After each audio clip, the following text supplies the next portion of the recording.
Mohammed El-Erian is a pretty incredible economist. He is, of course, insanely well qualified too. He's the president of Queen's College, Cambridge. He was the president of Obama's Global Development Council, and he's frequently cited by economists all over the world too. The problem with most economists, though, is that everything they know is really just theory, and when it comes to real-world knowledge and putting their knowledge to action, they fall flat. In my opinion, if an economist has had a long career, but they aren't fantastically wealthy, then that frankly means they're a little bit crap. It's like having a doctor who constantly gets their diagnoses wrong. El-Erian is obviously not like those kind of economists though. He has run separate hedge funds for decades now and he's been incredibly successful in doing so. He was the CEO of PIMCO, a massive multi-billion-dollar investment fund, and he's currently still the chief investment officer at Alliance, which has made him fantastically rich at this point. When he speaks then, it's usually a good idea to at least listen to what he has to say to take his arguments at face value and consider them deeply.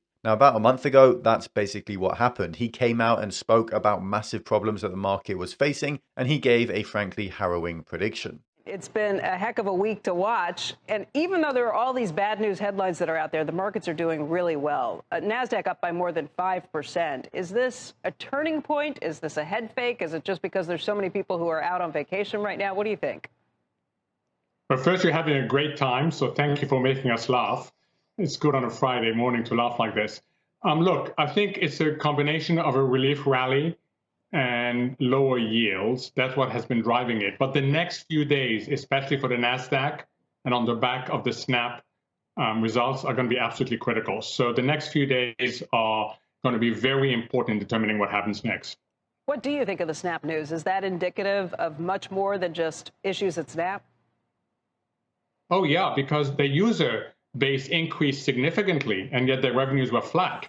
So It suggests that there's something going on in the business that is not generating revenues like it used to. And the question... Oh, go ahead. Go ahead. I mean, I think what you just were about to say, I think the question that all of us have is, are we seeing a significant softening in enterprise advertising? Because if we are, then that's going to impact the other names in that space. That's what I was wondering. If they're citing increased competition, who's the increased competition? They also talked about some of the changes they made on their own platform. That's trying to figure out how much of this is self-inflicted, how much of this is the broader advertising market. What's your gut? So I think it's broader. I mean, we're going to get the PMI data today. The PMI data that came out this morning in Europe was awful. Right. There are signs that the global economy is slowing in a rapid fashion, and central banks are hiking and doing QT into the slowing economy. And that just heightens the policy mistake that we're in the middle of with respect to central banks.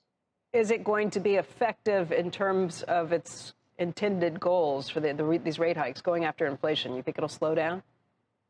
Yeah, I think inflation has peaked in the US, at least for the next 3 to 4 months. We got to see how sticky some elements are. But the problem is not that inflation is going to come down. I mean, that's a really good thing. The problem is that inflation is going to come down with growth probably going into recession. And that's not good news. And I think the Fed has no choice but to hit the brakes because it is so late. And the consequences of that is going to be pressure on earnings. Now, El-Erian basically said a few things there. The first was that the earnings reports would actually not be very good at all, and that this would likely be a wake-up call for the markets and for investors all over the place. Now, he was right. That week, earnings reports were really quite poor. Snapchat was a perfect example of that as well. They posted awful performance, but it wasn't actually entirely Snapchat's fault. It isn't just because they're poorly run. Ad revenues are plain and simple down across the board all over the world. Companies are spending far less on customer acquisition today than they were a year ago, and that's present in all types of different industries too. This isn't just for small sectors of the economy.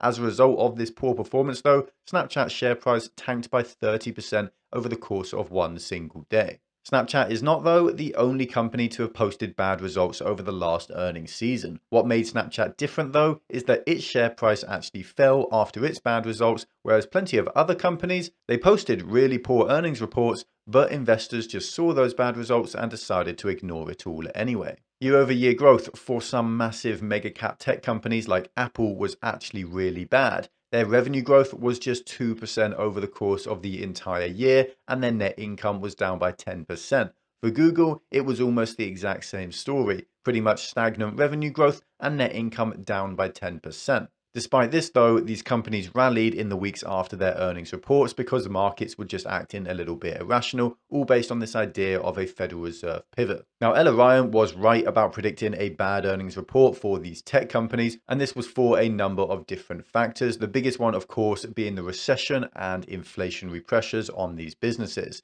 Interest rate hikes are bad, yes, but for most of these companies, especially companies like Google and Apple, actually the effects of interest rate hikes are going to take years to truly develop, and they're not going to have instant effects on them. Another thing to note about the last earnings period was that every company in the world was trying to find excuses for their poor performance, and a lot of them are still blaming the same old COVID overhang and supply side problems, but there is a new excuse these days. It's the war in Ukraine, which of course has a frankly negligible impact on the vast majority of companies that we pay attention to. But for some reason, investors still bought this line, hook, line, and sinker. They believed these tech companies when they said that the war in Ukraine was what was damaging their performance. Now, the fundamental problem with all this was that El-Erian was right about what would happen with these companies, the objective truth, but he was wrong on how the market would react. He said that the earnings reports would be bad, which they were, and that as a result, asset prices would probably then fall. Now, those markets saw those bad earnings reports, and as you can see from this article behind me, they just flat out ignored them, and they kept rallying for weeks for absolutely no real reason. We do now know why that happened. It was all based on the market and investors pricing in a Federal Reserve pivot where they would stop hiking rates and start cutting rates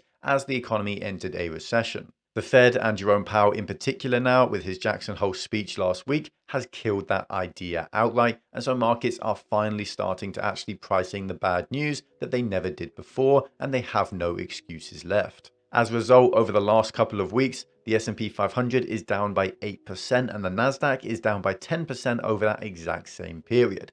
El-Erian was in the end right on what would happen, he was just off by a few weeks. It might then be worth taking note of his opinion then. He did get ridiculed at first for what he said, but frankly, no one should be laughing now. His claims are still true. Inflation may have peaked, but it's still remaining very high, and that really isn't going to change anytime soon. The Federal Reserve is still hiking rates despite what investors were begging to be true, and that will have a massive impact on equities, bond yields, and the economy itself. To make matters worse, this is happening as the economy is already entering a recession and the effects are going to be massive. I have to say I do agree with El-Erian here. He's been right about pretty much everything since 2021 started. He was right on the ball and understood inflation perfectly. He also understood how the Fed would react to that inflation, ignoring it at first and then waiting until it was too late perfectly as well. He's now saying that the Federal Reserve rate hikes have been mostly priced into the markets, and that's what happened over the first half of 2022. The issue here is that the other two massive problems with the markets have been ignored and are not yet priced in. The recession, which markets are still pretending isn't real, and of course the credit risk that again markets are still pretending isn't real. Over the next year or so, these predictions will play out and investors will slowly realize. In short, this crash is going to continue and it's not even close to being over.